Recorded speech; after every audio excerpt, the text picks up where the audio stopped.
Another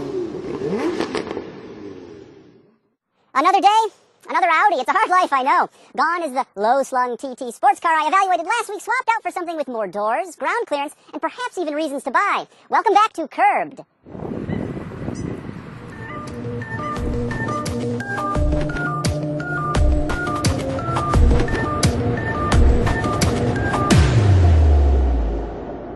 This is the Audi Q7, which is fresh off a total redesign for the 2017 model year. Like an unemployed sideshow fat lady, it's lost hundreds of pounds, but gained new capability and technology, along with a fresh interior.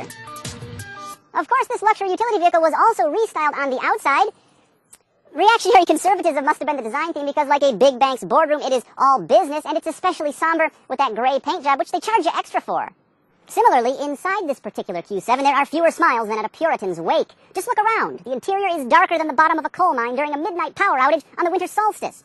Everything's black, including the seats, doors, dashboard, center console, and probably even the driver's spirits if they've been behind the wheel too long. Fortunately, less gothic color schemes are available.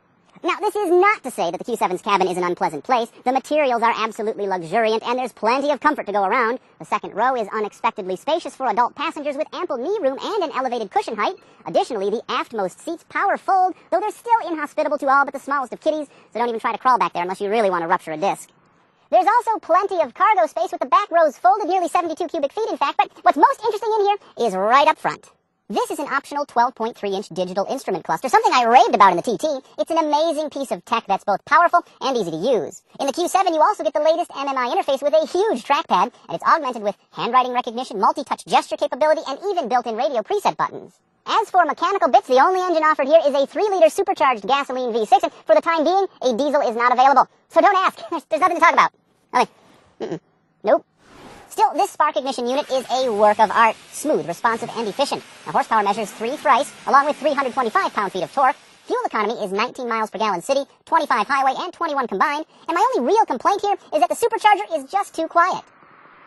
Now, those output figures are fairly modest, but the Q7 will move right along. Should be able to scurry to 60 miles an hour in just 5.7 seconds, aided by a very astute 8-speed automatic transmission.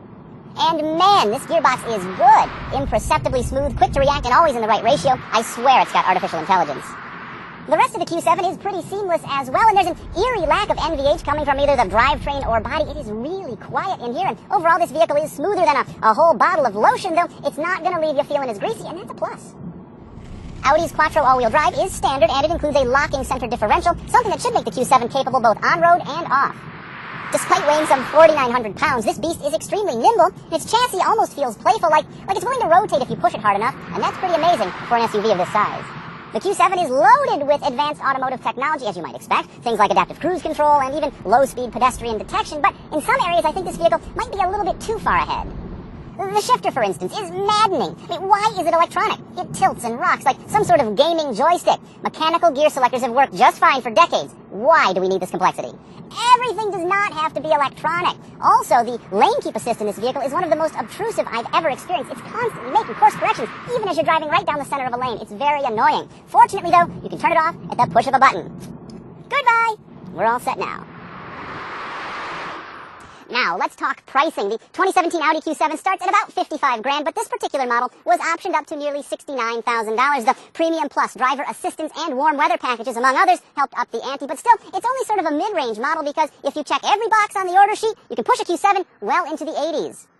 So, just to recap, here's what I'd keep and what I'd kick to the curb like an empty Chinese carryout carton. I love the Q7's on-road dynamics, its refined drivetrain, plus its quiet, luxurious, and spacious interior. Of course, some of its high-tech features are slick as well, but I'd curb the lane-keeping assist and electronic shifter. Oh, and I'm no fan of the all-black color scheme.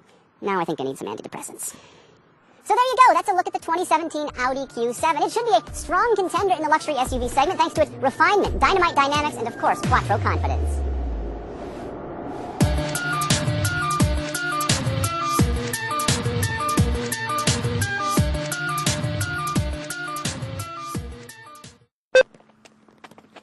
Whoa, still working on getting my sea legs. It's very uneven territory here. Bethany, quiet! As a founding member of the Amalgamated Amateur Ornithologists Association, AOA for short, I'd like to think I know my fowl.